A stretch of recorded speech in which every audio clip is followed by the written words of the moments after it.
Paz e graça, queridos e amados irmãos, em Cristo Jesus. Nós estamos aqui diretamente da Igreja Assembleia de Deus, Jardim Alvorada, Rua Dracena, número 202. Pastor aqui é o pastor Washington, nós somos ligados ao Madureira. O pastor presidente do nosso campo é o pastor Antônio Campassi. Amém, queridos? Então, você já sabe de onde está saindo essa live, né? É de uma igreja estruturada, organizada e que tem história. Nós estamos agora, hoje, na 13ª lição da Escola Bíblica Betel.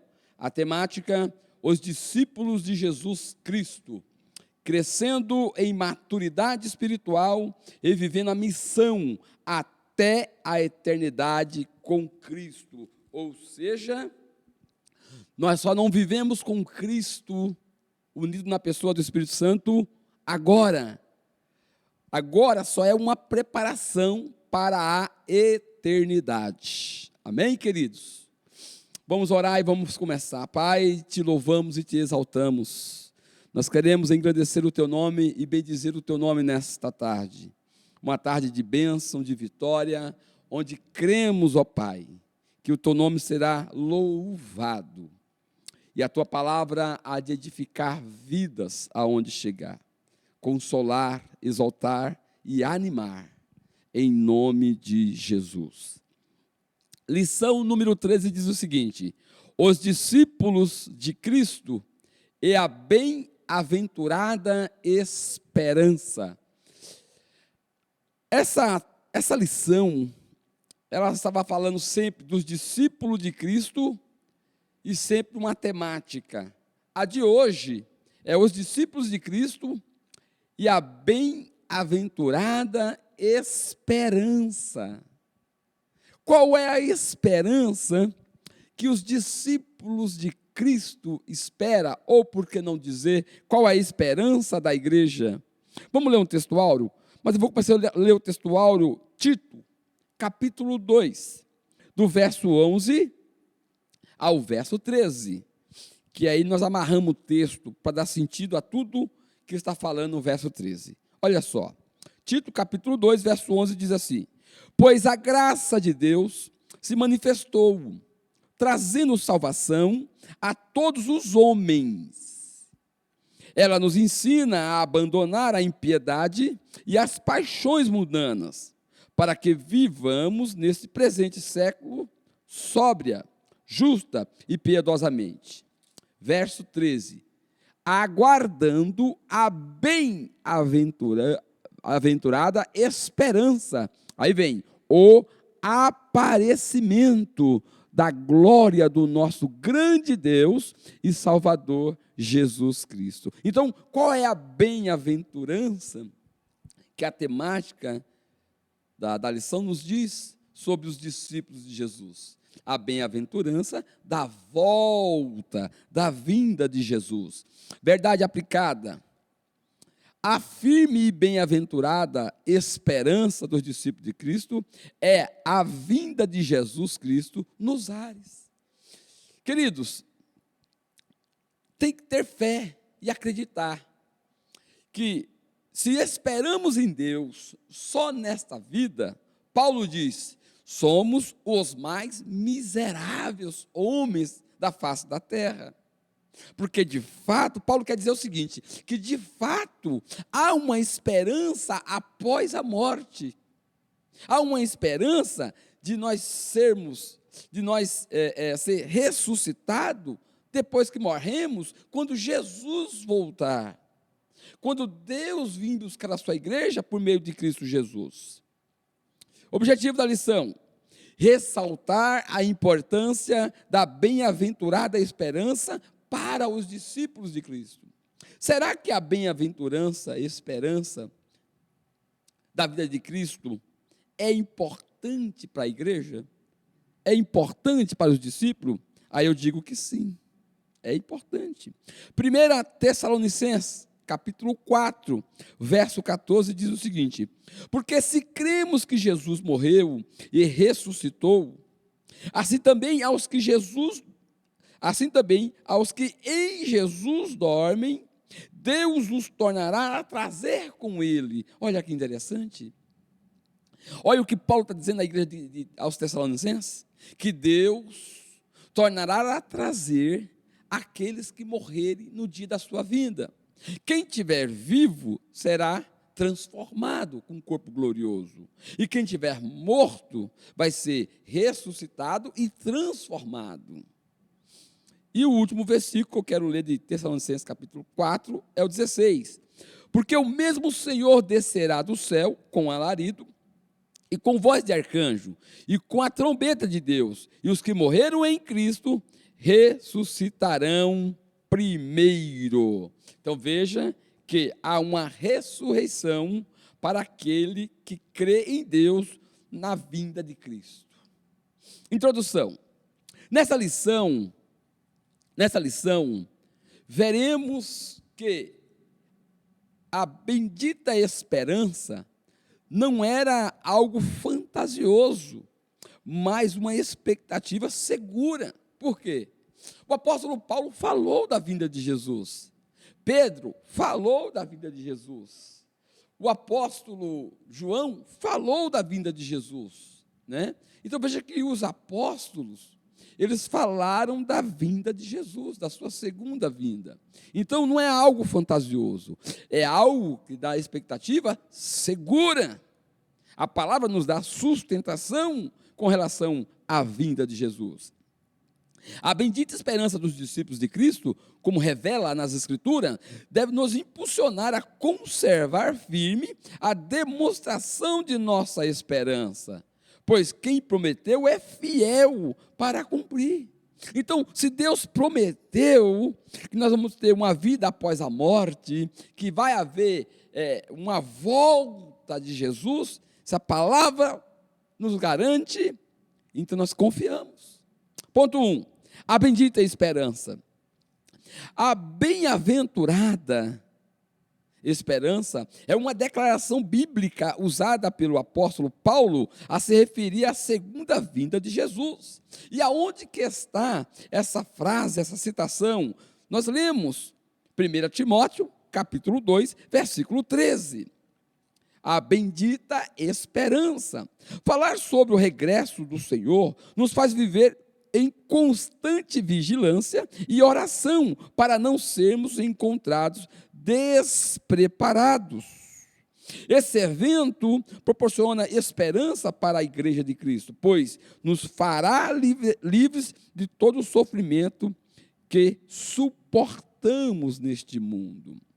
Então, veja aqui, a vinda de Jesus vai nos tirar de um sofrimento. Então, veja que a vinda de Jesus não é só a vinda de Jesus. É tirando a igreja de um sofrimento que ela já vem carregando há mais de 2000 anos. Quantos, desde a época dos discípulos até agora, né, que morreram em Cristo e que estão aguardando esse evento, a vinda de Jesus. E o interessante, mais na frente vai estar falando, que a vinda de Jesus não tem data, mas a palavra garante que vai ter esse acontecimento.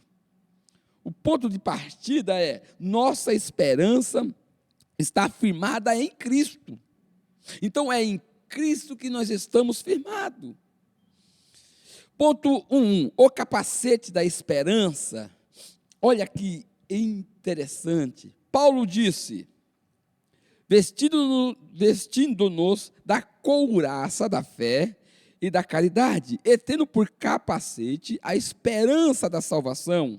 Veja que 1 Tessalonicenses capítulo 5, verso 8, Paulo fala de capacete da salvação.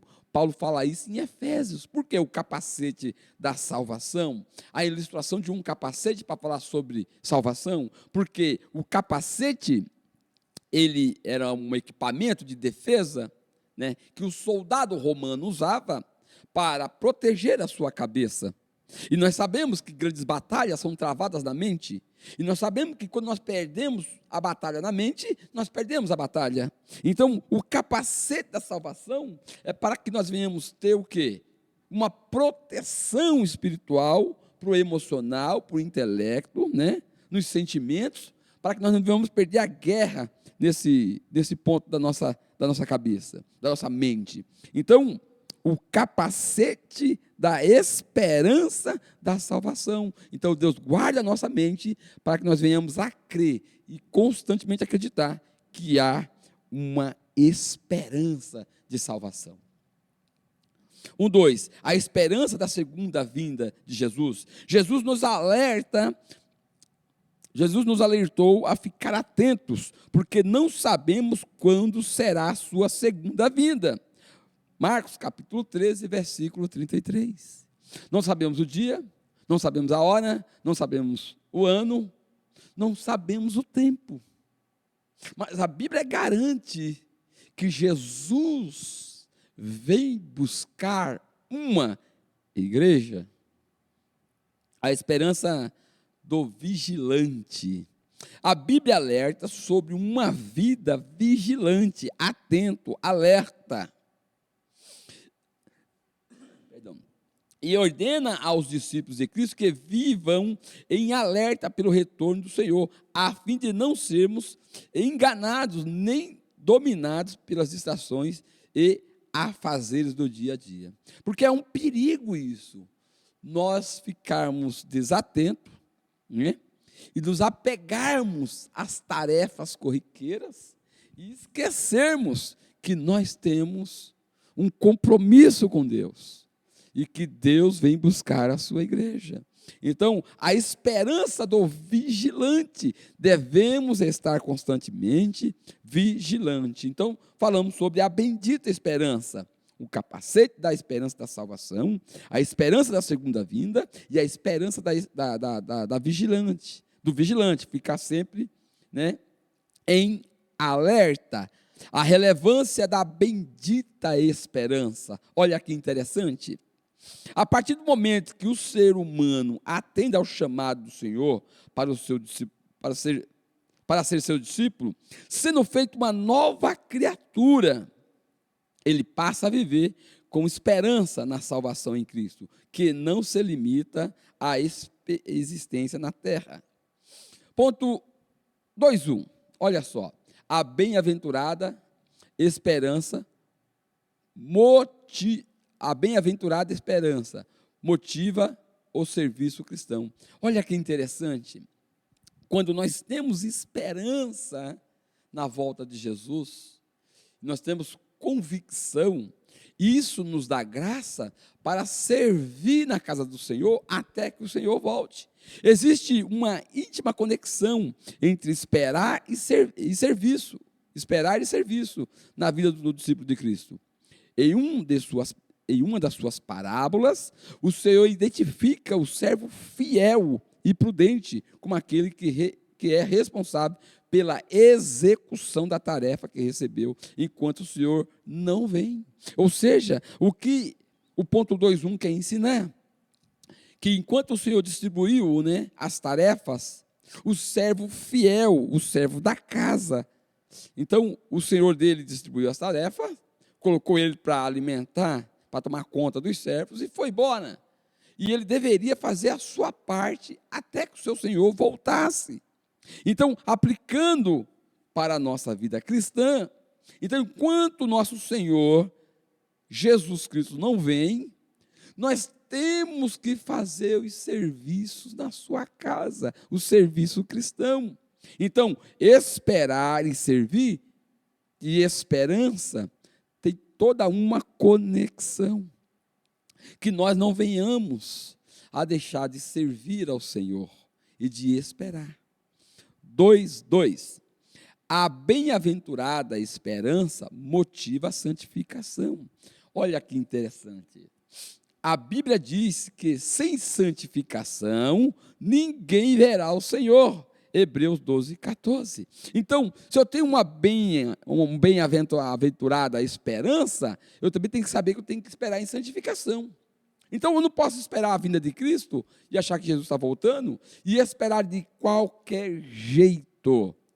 O texto, ponto 2.2, diz que A bem-aventurada esperança motiva a santificação.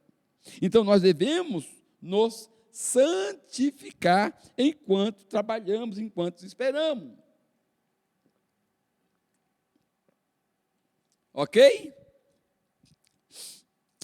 Ponto 2.3. A bem-aventurada esperança nos faz viver em fidelidade ao Senhor. Muito importante. Se eu tenho essa bendita esperança que o Senhor está voltando, nós também temos que viver em fidelidade ao Senhor. Devemos ser fiel ao nosso Senhor. Porque não dá para ter uma esperança na volta de Jesus e viver com infidelidade espiritual, cristã. Ok? O compromisso da fé em Jesus, por parte do discipulado de Cristo, está fundamentado em quem Ele é. O que fez por nós e quem somos após o novo nascimento. Então, sabemos em quem temos crido. Estamos certos de a quem pertencemos. Ser fiel, o Apocalipse 2:10 diz, ser fiel até a morte. E aí receberemos, né, a coroa da vida. Então, essa questão de fidelidade, bem-aventurança e esperança tem toda uma conexão. Se temos convicção que Jesus vai voltar, então devemos ter convicção que devemos ter uma vida de fidelidade ao Senhor. Ok? Ponto 3. Nossa bem-aventurada esperança. Diante da promessa da volta de Cristo, o discípulo segue sua jornada sem temor e sem perder a fé. Aqui eu vou parar, porque aqui nós vamos falar um pouco sobre Hebreus 11. Seguir a sua jornada e não perder a fé. Vamos lá, Hebreus 11, verso 1, olha o que diz. Ora, a fé é a certeza das coisas que se esperam e a prova ou convicção das coisas que não se veem. Veja, o campo espiritual, ao mesmo tempo que ele não é palpável, ele é compreensível.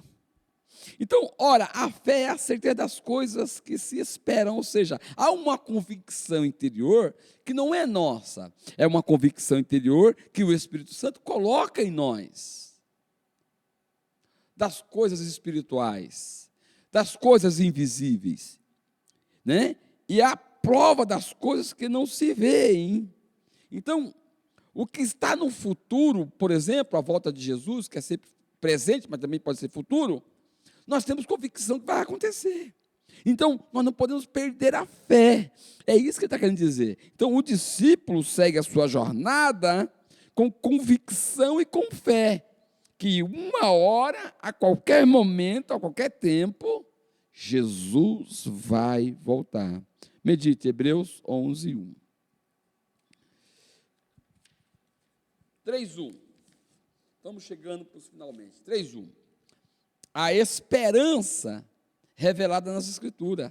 Ô irmão, a Bíblia Sagrada, principalmente no Novo Testamento, tem muita citação bíblica, bem interpretada, com seu contexto histórico, cultural, sobre a vinda de Jesus, sobre a volta de Jesus. Não dá para negar, sabe? Não dá. Negar esse evento é negar a fé cristã. Você negar algumas coisas com relação como é que vai ser o processo, né, da vinda de Jesus, algumas coisas sobre alguns pontos de vista com relação após o arrebatamento, tudo bem, é compreensível. Agora, você negar o evento da volta de Jesus, aí é complicado. Aí é complicado. É complicado porque a Bíblia é farta. Por exemplo, eu vou dar um texto aqui. Vamos lá, aqui. Vamos lá. 1 Coríntios, capítulo 15, versículo 52. Diz assim, ó, olha só. No momento, no abrir e fechar de olhos, ao soar da última trombeta. Aí vem, pois a trombeta soará, e os mortos ressuscitarão, incorruptíveis. Os mortos ressuscitarão. O que é que Paulo está dizendo na igreja de Corinto?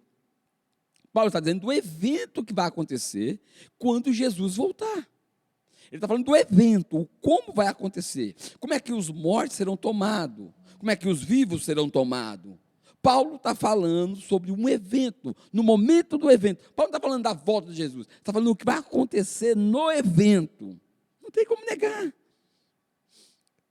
E nós seremos transformados, os vivos. Veja como é que está. Por exemplo, outro texto bíblico que eu acabei de ler aqui, primeiro aos Tessalonicenses, capítulo 4, versículo 16, diz assim, pois o mesmo Senhor descerá do céu com grande brado, ou alarido, né? A voz do arcanjo, ao som da trombeta de Deus, e os que morreram em Cristo ressurgirão primeiro. O ato da volta de Jesus, o evento que vai acontecer, as coisas que vão acontecer no evento, não dá para negar. Está na Bíblia, está claro. Não tem como distorcer isso. A esperança revelada nas Escrituras, nossa esperança é a volta do Senhor, e assim estarmos sempre com Ele. Ele não se limita a esta vida. Jesus não se limita a essa vida. O apóstolo Paulo chega a dizer, se esperarmos em Cristo só nesta vida, somos os mais miseráveis de todos os homens. E aonde Paulo diz isso? Marca aí, 1 Coríntios, capítulo 15, verso 19. 15 e 19, está aí, ó. Se esperarmos em Cristo, só nesta vida, somos os mais infelizes de todos os homens. Paulo falando. 2:3, ou melhor, perdão, 3:2. A esperança gera estabilidade. Os contratempos da vida são inevitáveis.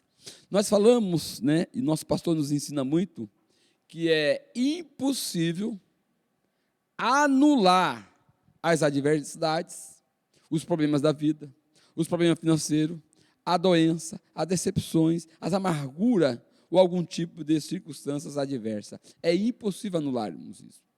Em tempos assim, parece que estamos passando por um tempo,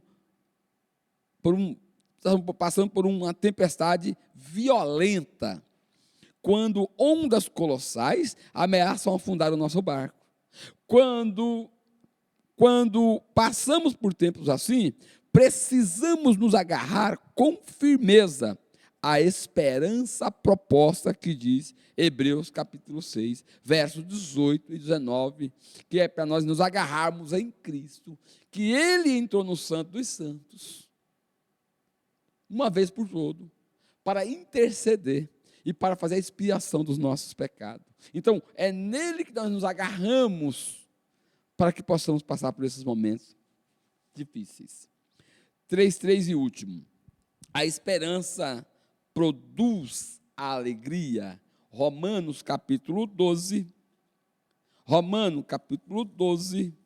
verso de número 2. Olha o que diz. A esperança da bem-aventurança produz alegria. 2. E não vos conformeis com este mundo, mas transformai-vos pela renovação de nosso entendimento, para que experimentais qual seja a boa, agradável e perfeita vontade de Deus. 12. Alegrai-vos na esperança. Paulo falando à igreja de Romanos, capítulo 12, verso 12. Sede paciente na tribulação, perseverai na oração. Alegrai-vos na esperança. E qual é a nossa esperança? A nossa esperança é a volta de Jesus. Mesmo enfrentando tribulações e aflições durante a jornada da terra,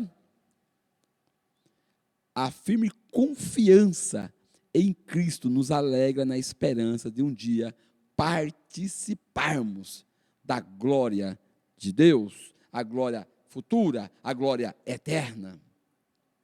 Então, falamos a temática do número 13, lição número 13, os discípulos de Cristo e a bem-aventurada esperança, que é o quê? A vinda de Jesus. E aí falamos 3 pontos sobre a bem-aventurança vinda de Jesus. Depois falamos a relevância, a importância da bem-aventurança. E depois falamos do terceiro, nossa bem-aventurada esperança. Conclusão. Vou fazer só a conclusão aqui, ó. Faz parte da realidade dos discípulos de Cristo passar por aflições neste mundo, nessa vida. Porém, não desfalecemos, porque nossa esperança baseada nas infalíveis promessas de Deus, é cumprida. Nossa esperança é a sua vinda. O Rei dos Reis vem nos buscar. Então, querido, fechando esse trimestre, fique sabendo que o Rei está voltando. O discípulo tem uma bem-aventurança, e a bem-aventurança dele é a volta de Jesus com todos os seus benefícios.